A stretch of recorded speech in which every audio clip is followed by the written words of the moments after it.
Speaking of, we have a special message from those on the front lines right here in New England.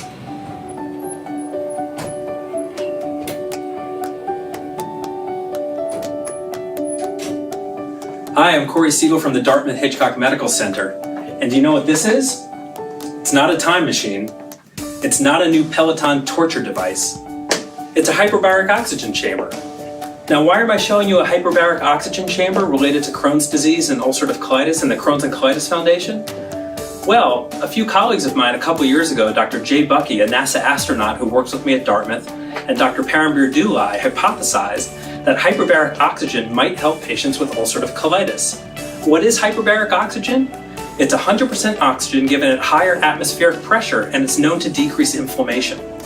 So the Crohn's and Colitis Foundation took a chance on us. They gave us funding to try a project with sick patients in the hospital, not just here, but all over the country. We tried it for a few months and studied and watched these patients, and guess what? It worked. Patients got better, they got out of the hospital without surgery, and now this has generated worldwide interest in this, and we're doing further research to see if this can help other patients with inflammatory bowel disease. Thanks to you at the Crohn's and Colitis Foundation, and to generous funding from all of you, we're able to do this work and other work like this. So thank you again for your help.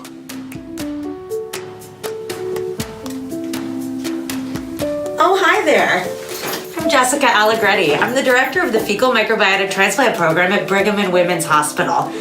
For those of you who don't know what fecal microbiota transplantation, or FMT, is, it is the installation of healthy donor stool into a patient's GI tract to treat a certain disease. Most commonly, it's used for C. diff infection, which is a bacterial infection that disproportionately affects our patients with IBD. Thanks to donations like yours at home, the Crohn's and Colitis Foundation funded our prospective trial, which actually is the largest prospective trial to date, looking at the use of FMT for the treatment of C. diff in patients with IBD. We were able to show not only better C. diff cure rates using FMT in this patient population, but we also saw improved IBD outcomes as well. Your donations tonight make progress like this possible.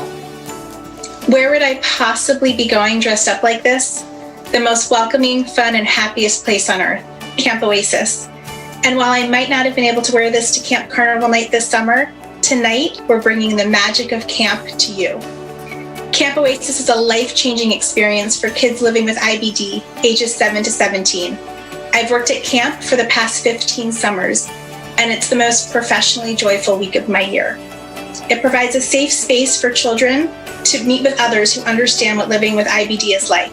There's swimming, yoga, archery, rock climbing, arts and crafts, everything you expect to see at camp.